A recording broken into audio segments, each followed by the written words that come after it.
You are listening to the Mohua Show, where it's all about celebrating the Junoon among changemakers and their journey. Surya is described as the visible god. Everybody can see, right? So Surya Dev, as you rightly said, is a devta that can be seen in the sky. What does it really mean for humanity to be living in a year of Surya? So it's numerologically, first I'd like to clarify that it is the year of the sun, because if you total 2026, it comes to number 1, which is Surya's energy. That's why probably the Vedic literature was devoted to mainly these nature gods, one of them being sun god. Instead of being lazy, Surya's energy tells you to get up and work. Try and find your connect with him. So, in the Valmiki Ramayana, Rama chants the Aditya Hridayam before facing Ravana. When you invoke the sun god, just like Bhagwan Ram did, he was fully energized, and then he picks up his bow and arrow. And in the end of Aditya Hridayam, it says that Surya Bhagwan is kind of checking out the war place, and he sees Ramji rejuvenated, and he's very happy that now Dharma is going to win over Adharma. And he says,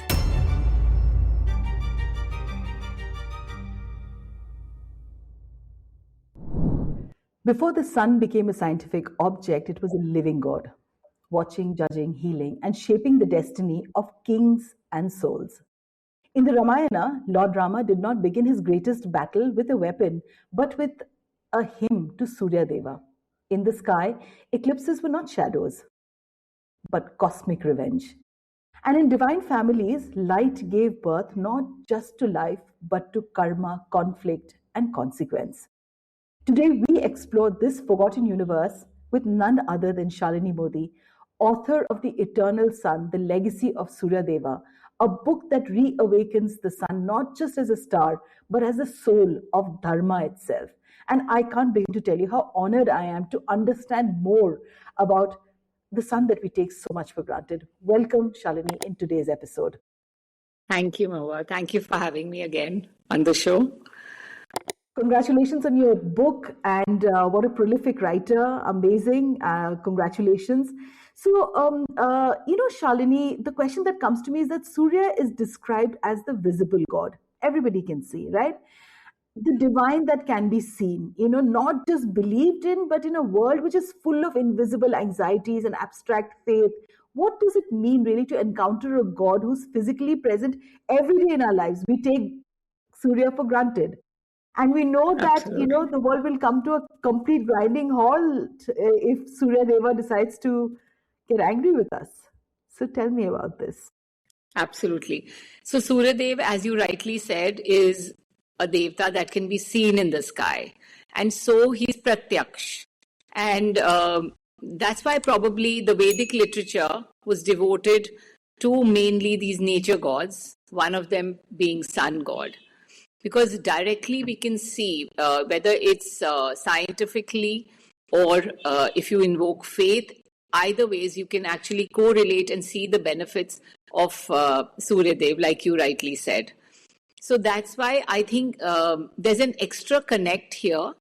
When we are praying to other deities, then we need to build a relationship over a period of time. But with the sun god, I think from birth itself, we are connected to him. Because we can see him in the sky. Yeah. So, many spiritual calendars say that 2026 is governed by the energy of the sun, right? So what does it really mean for humanity to be living in a year of Surya? So Surya Dev, so it's numerologically, first I'd like to clarify that it is the year of the sun, because if you total 2026, it comes to number 1, which is Surya's energy. And otherwise, there are, of course, astrologically, there are different planets again. And the Surya Dev, I feel the year of the sun means, 1, try and find your connect with him. You can do anything. There are so many multiple things that can be done. Even just visually looking at the sun in the sunrise, noon, and sunset can help you have a relationship with the Devta. And then about pondering on the iconography, on the stories of Surya Dev, because Surya Dev somewhere symbolic basically connects you to that light of knowledge that removes or dispels the darkness of ignorance. So that's why everything light is connected to him. Even the Gayatri Mantra, which most of us have grown up hearing, is connected to the Devta, Savitra, who is the Surya Dev. And he again, basically the mantra is invoking all the elements and asking for the grace to be connected to the true knowledge of self, which spiritually, basically knowing that we are the Atma and not the body. So I think also Suryadev being energy, he represents the Rajas Gun or the energy, and the Pingla Nadi in our body, the male masculine energy, and it basically invoking that energy helps us to work better in whatever we do. So work hard, work 110%. And when you work like that, you're definitely going to, even if you don't think of the benefits at the end, but you will definitely reach somewhere. So instead of being lazy, Surya's energy tells you to get up and work. How So beautiful. I totally agree with you on this. Absolutely. Yeah. And the Surya Namaskar itself, that people, in the early days when they woke up early in the morning and they did that, and I did it actually when I was very, very more energetic than what I am now. It definitely made such a difference to my life. Now that you mentioned about Surya Namaskar and morning and energizing, Surya Namaskar actually is a preparatory asana for the rest of the asanas to follow, because it is almost like a cardio done before weights. It involves all the body parts, and it basically rejuvenates or activates the red blood cells, and you are ready for the other asanas.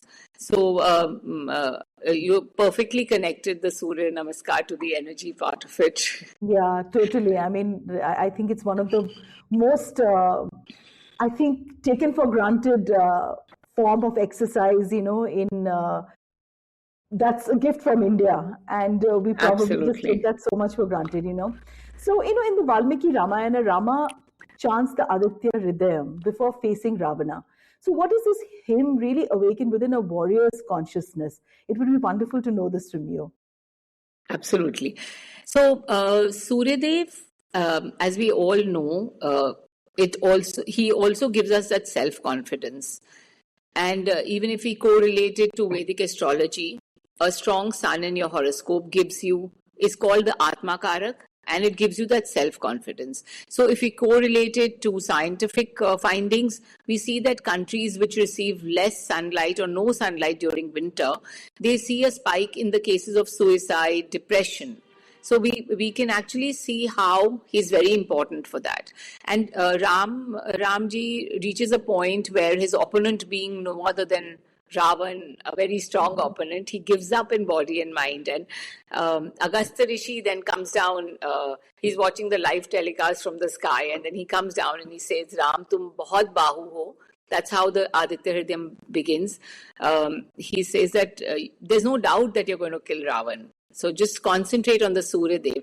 And then he narrates the qualities of Surya Dev. So like you said, every line kind of talks about how he is the creation source, and that's why he's the Brahma, Vishnu, Mahesh, all in one, because he's the one who creates, sustains, and dissolutes. And he also talks about how every Rashmi or every rays of his causes what gift they are for us. He talks about how Suryadev affects seasons and their changes. And so various qualities of Suryadev are narrated by him. And that's why a warrior who, like I said, Suryadev connects you to the energy, to the Rajasic part of your being, and also to the knowledge of light and self-confidence. So when you invoke the sun god, just like Bhagwan Ram did, he was fully energized, and then he picks up his bow and arrow.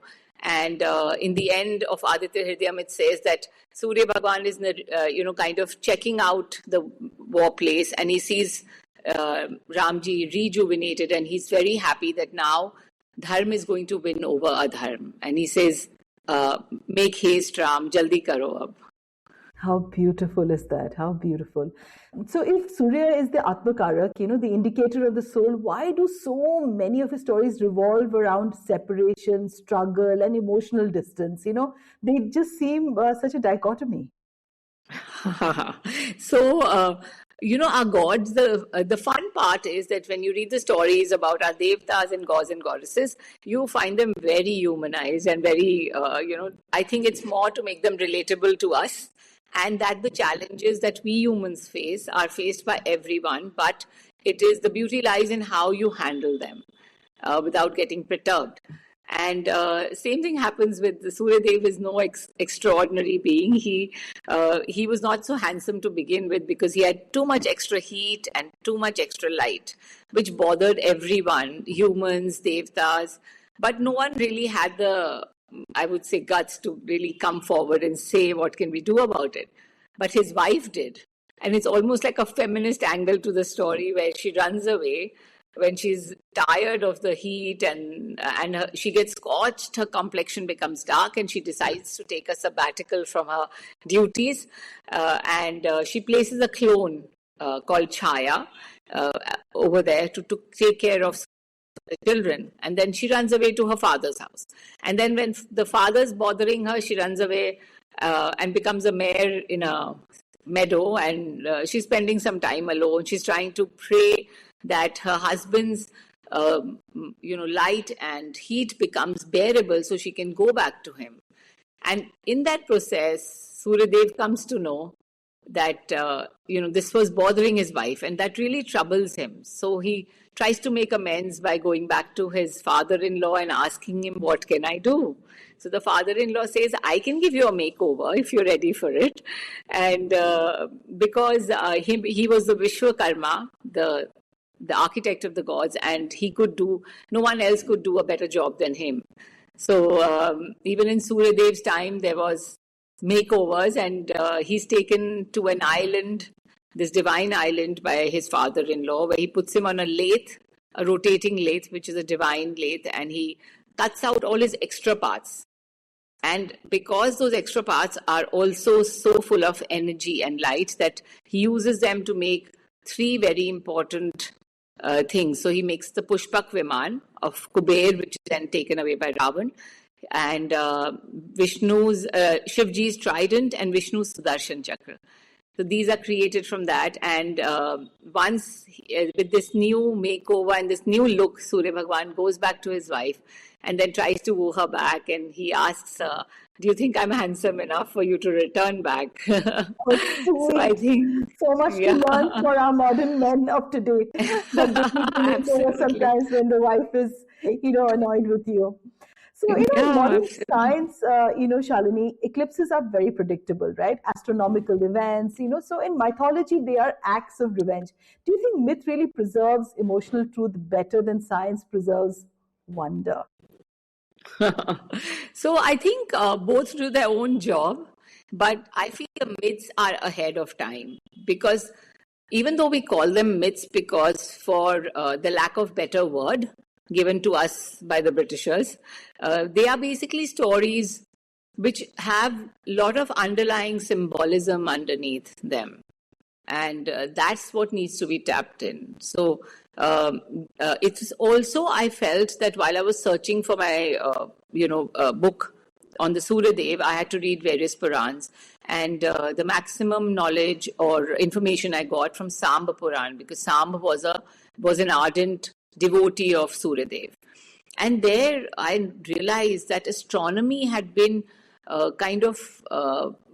stories had been used rather to tell us about astronomy. So making them interesting, he's describing the sky of sorts.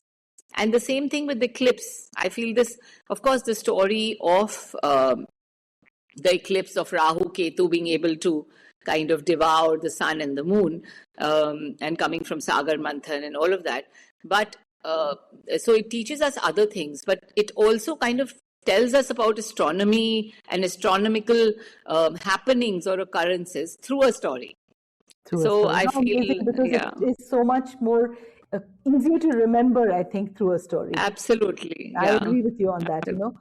So there is Rahu and Ketu, who are forever chasing the sun and the moon, and through the eclipses, So are they really symbols of cosmic revenge or of unresolved desire that really keep circling around our consciousness? And I'd really like you to make it a little more,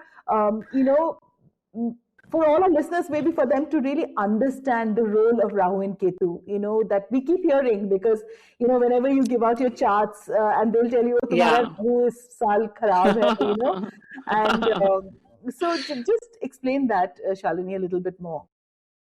Sure. So I think that all our planets give us some and they take some. I feel no planet is negative in your horoscope, be it Rahu or Ketu. And I think that's why all our stories, all our myths are based around, these so-called positive characters, the Devtas, who also have a negative streak. And then we have the likes of Rahu, Ketu, or the demons, who also have a positive streak to them. So, and the same I feel is the behavior of planets in a horoscope. And I feel that definitely the Daityas had been told that they will receive Amrit. And then because they can create havoc in the universe, it was decided that they will, not give them. So they were dealt a sour deal. They did all the hard work, and so that is then, that's why Shivji probably allowed them, because him being fair to all and being prayed to by the Daityas and the Devtas, he said that, okay, you will have the power to devour the sun and the moon. So definitely, I feel that is a big learning, that we should not negate anything that's negative, saying there's no black and white. There's a lot of gray as well in life. And even Shivji, like he's referred to as Vishwas in Ramcharitmanas. And somewhere if you break the word, it means wish vas. So wish mein jo vas kar sake. And wish is the Oh, that's negative, beautiful, Shalini. I like, never looked at it like that ever. yeah, Thank you for saying this, Wow. yeah. विश्व में जो So, आग like, कर सके वो है हाँ, विश्वास. this sansar That is is so wish. deep, Shalini. So, Wow. so he has snakes around him. He has everything negative going, and the sansar is also like that. The world that we live in. So I think that's why. And if I correlate Rahu and Ketu in the horoscope and astrology, then Rahu basically gives you an obsession with whichever house it is in, and Ketu detaches you, because it's a belief that in your last life you've done plenty of that. So if you actually want to tap the Ketu's energy, and you can actually do very well in the area where you're detached in, because you have done a lot in your past life. So such a beautiful way of kind of tapping into your, positive, or your knowledge rather. And Rahu, on the other hand, gives you obsession. Now, it depends on where it's placed in your chart. So it'll give you obsession according to that particular area of your life. But again, it can be used positively if you know that you're over-obsessing about something. So I think... So Shalini, it's really interesting, and I'd really like you to talk to our listeners about Chaya. Chaya really suffers, and their children really bear the consequences, like how it is in the world around us, in an everyday world, Absolutely. right? So Yeah. why are all the women in Surya's stories always the ones who absorb, the cost of male divinity? And I really want you to talk about this, because, male divinity is really put on such a pedestal. So I feel that even the feminine deities are equally, revered. And in fact, I would say for material benefits, it is Devi. I mean, she gives the ethereal as well, but she is the material world. So now coming to Sanjana and Chaya, his first wife and the second wife. So as you saw, the first wife did manage to get him to act according to her wishes and come back to her. And whereas Chaya is concerned, so Chaya was created as a clone from her own shadow, from Sanjana's shadow. But then, of course, because of her look, which looked exactly like her original, Suryadev did not realize that she wasn't his wife, and then she had kids from her.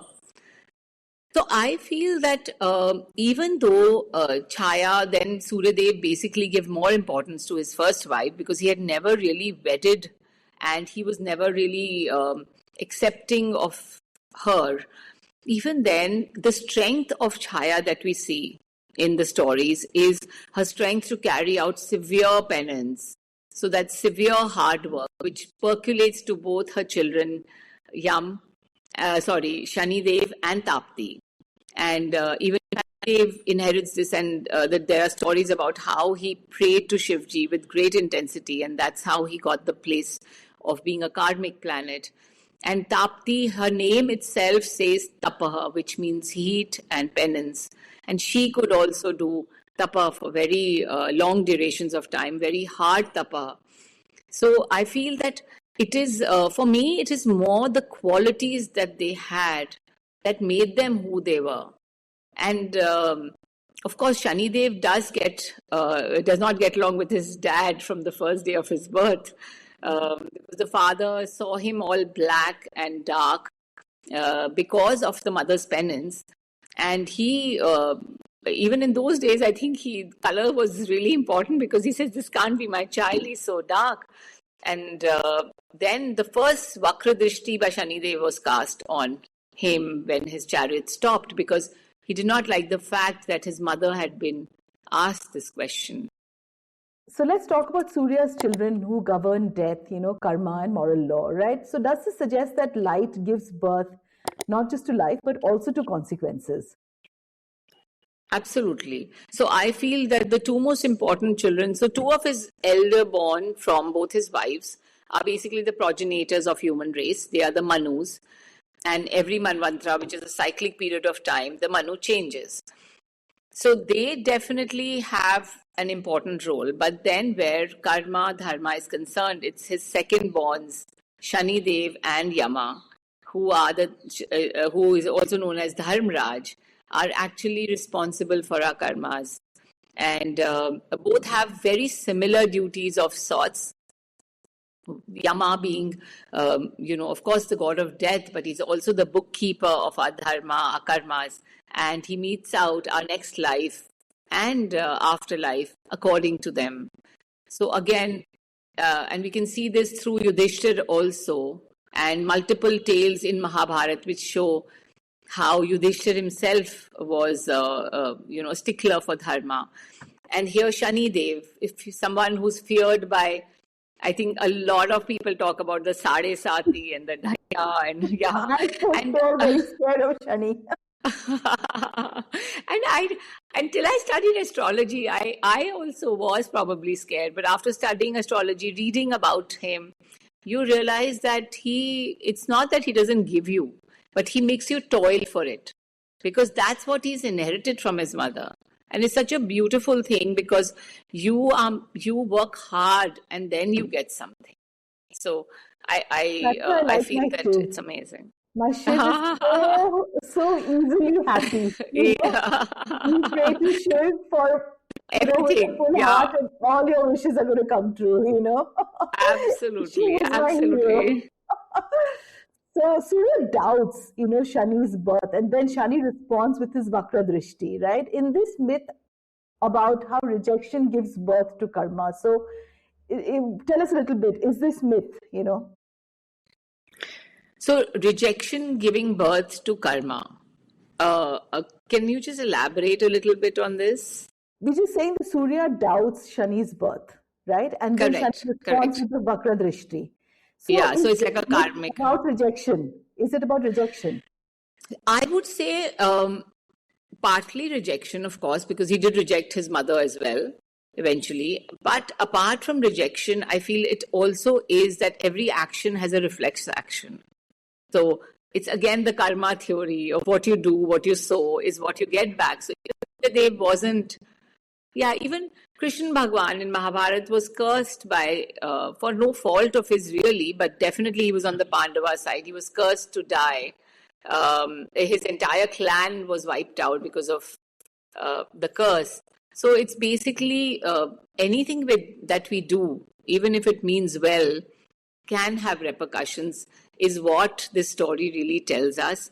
And we have to be ready for it and try and do our best, put our best foot forward, whatever according to us is righteous at that time, because that's the only redemption we have. Absolutely. So, the story of Yama and Yami is deeply emotional and unsettling. So, what does it teach us about desire, restraint, and the birth of dharma? Tell me a little bit about both of them. Yeah, so the story of Yama and Yami from Rigved was a very interesting story. And initially, it kind of disturbed me that, why has this story has been placed here? And then I realized that today, today's day and age, where we have realized scientifically that marrying in the same bloodline can cause deformities in the generations to come, can wipe up generations. This story is an answer to such a question, which is so modern, but yet ancient in its own way. So now I'll talk about the story. The story goes that Yami is deeply attached to her brother Yama, and she requests him that let's have a child together. And she gives various examples how they are meant to be together because they were in the womb together, and various examples from tales where other people have done it. And then Yam himself, being Dharmaraj, gives examples of how this is wrong and can mess with generation to come, their well-being. And being Dharmaraj, he says that this is not okay for temporary or for immediate pleasures. We cannot renounce our duty, our responsibility towards generations to come. So it's so beautiful that, how stories, again, like earlier they were shown to depict astronomy, and now here they are telling you life lessons, how to lead your life in a particular way. Wonderful, wonderful. So, Karna, let's just talk about Karna, one of my favorite characters, right? The son of Surya. It's one of the most tragic heroes, of the Mahabharata. So do you see Karna as Surya's greatest spiritual failure? So not really, because he wasn't a failure of sorts. It was again the choices. I really believe that you might be born divine. You might be born with divinity in you. We all are. We all technically are the ansh of that divine. But it's the choices you make that make your life. And it was Karn's. So Karn was extremely datar. He would donate whatever anyone asked. In fact, in the end, when Indra comes and asks him for his kavach and kundal, even that he doesn't hesitate, knowing that he's going to lose his protection. So he had various qualities which were commendable because of his divine birth. But he had this intent need to prove himself as a big Dhanurdhar.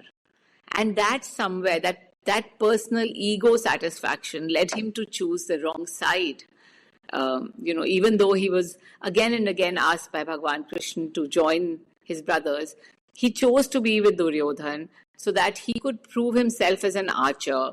He could, have a kingdom and then prove that he was much larger than what his lineage really was. And I feel that choice kind of led him to what it led him to. So I really feel choices are very important. Yeah, choices are very important in life. So how did the Surya Vansh and the Chandra Vansh emerge from one cosmic origin, and what spiritual temperaments do Rama and Krishna really represent? Yeah, so this story I found very interesting while writing my book. Surya Bhagwan's firstborn is Vaivasvat Manu. And he and his wife, when they are not being able to have a child, they carry out a havan. And from there is born Ila. He's their firstborn. So when Vaivasvat Manu decides to, reside in the forest or mountains and carry out penance, it's almost like his, vanpras. He then, or sannyas you can say, he hands over the kingdom to Ila. And he has other sons as well. But he, of course, as always done, it's given to the eldest. Ela is trying to conquer more land. So she's moving around and, she's trying to conquer, he's trying to conquer more land. And then he enters this forest, which is beautiful. So the beauty attracts him.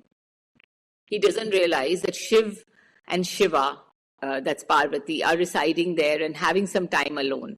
And Shivji had pronounced that any man who enters the vicinity of that forest while they are there will turn into a female. So the moment Ela ventures forth, she turns into a female. And even the horse turns into a mare, in fact. And then as she's moving around in the forest, trying to find her way out, she meets Budh. And Budh finds her extremely beautiful, and they spend some time together. And she gets pregnant. In the meanwhile, with him gone, the younger brother comes looking. And he reaches the forest, he comes to know whatever's happened, goes and prays to Shivji. And Shivji says that, fine, I can't remove the curse completely, but I can give him, so 6 months he'll be a woman and 6 months he'll be a man. Beautiful. So now when the child is born from Budh, that child becomes the progenitor or the beginner of Suryavanshi, because Budh is the son of Moon and Tara, the wife of Brihaspati. And here the Ramji's Vansh starts from Ela. So when, as a man, when he has children, Ikshvaku, and then the lineage carries forward to Ramji. So that's how you have both the Surya and the Chandravansh coming out from Ela. Now about the connection of the tattva of Krishna and Ram. The basic tattva is Vishnu. So someone who takes care, who sustains the world. And they both have their share of difficulties as a human birth, to show the world that when you're born as a human, you have to go through the grind. And they both had, of course, different grinds. They were both very different in nature. Also because Treta Yuga was, the people were much more, so as you start from Satyug, there is a degeneration of qualities, of values. Satyug is absolutely where people are truthful and desire-free and more focused in the knowledge of self. And then as the yugas pass, so accordingly Bhagwan takes avatar. Ramji is more Maryada Purushottam, and Krishna Bhagwan does everything wrong in the book, but manages to save the dharma. So I think that's the common tattva in them. Yeah, how beautiful. So how are Surya Mantra and Gayatri Mantra really connected? And, and what are both considered, and why actually are both considered pathways for clarity and intelligence? Why are they considered? So Gayatri Mantra, of course, there's a Gayatri Devi, but it also refers to Savitra, Surya Dev. And it talks about the light, or it basically invokes all the elements and requests that your intellect be connected, your dhi, which is your intellect, be connected to the right knowledge of self. So the Gayatri Mantra and Surya are not different. They are absolutely the same in that sense. Because again, the light of knowledge which dispels the darkness of ignorance. Beautiful. So Shalini, for someone drawn to Surya Deva, but they do not know how to begin, where to begin, what's the simplest way to start Surya Sadhana? I think the simplest way, there are many simple ways actually. You could start by chanting the Gayatri Mantra, because that usually comes easy to us. You could start by giving water to the Surya Dev. You could do it in the morning after you shower. Or you could, if you want to stretch yourself, you could do it at sunrise, noon, sunset. You can choose your time. You can start by sun gazing. Nowadays, sun gazing, I've heard from youngsters, is quite popular. So you basically stand and gaze at the sun for long durations of time. And the only thing it does is builds a relationship with the deity, because I started my Surya Sadhana 12 years back, and I can see a graduation in it. I can see the connect. And now wherever I go, I want to watch the sunrise. I want to watch the sunset. And I love the sunset. So it's ethereal. Even the sunrise, the redness that comes in the sky. And that redness is basically Arun Dev, his charioteer. So he comes before him. So that is the redness in the sky. So I think these are some of the ways. But then, of course, you can increase it by doing the Aditya Hridayam, which is very powerful, but a little difficult. So we've got some rapid fire questions for you, Shalini. One food Sure. traditionally associated with Surya. Atta or gehu? So how many wives did Surya Dev have? 2. Sanjana and Chaya. One iconic Sorry. temple dedicated to Surya. Konark temple. One Surya mantra for concentration. Gayatri mantra. Surya's sacred number. 1. Does Surya have a favorite number, direction, or time or day? So the times are the 3 Sandhya Kals: morning, sunrise, noon, and then sunset. Beautiful. So is there a symbolic reason why regions like Bihar are home to sun worship tradition, and they're also so closely linked to government services also? Absolutely. So you'll find a lot of IS officers from Bihar, and because the Surya worship is very common there, very prevalent, and it's not just Chhat Puja, because sometimes people will talk about Chhat Puja, but Shobna Narayanji, the Kathak exponent, she had come for my book launch, and she mentioned how when she went to the small villages in Bihar to establish the Kathak schools, she saw there were tiny Surya mandirs spread all over the interiors of Bihar. So it's actually a part of their being, Surya. Wonderful. And Surya definitely, so I'd just like to add one thing, that Surya gives you government services because Surya is supposed to be the king as per the Vedic astrology, and Moon is the queen, and Mercury is the prince. So that's why king is connected to government services, because we don't have kings anymore. Beautiful. And for all our listeners, if Surya's light stirred something within you, don't let it fade. Keep it burning bright. Share this episode, subscribe, and leave us a review, because stories this powerful deserve to keep rising, just like the sun. And we are extremely honored to have Shalini Modi once again on our podcast. And how could we say no to her absolutely amazing book once again? And the name of the book, for all our listeners, The Eternal Sun, The Legacy of Surya Deva. Can I just show it? So this is the book. Yeah. Thank you so much. Thank you. Thank you so much, Mava.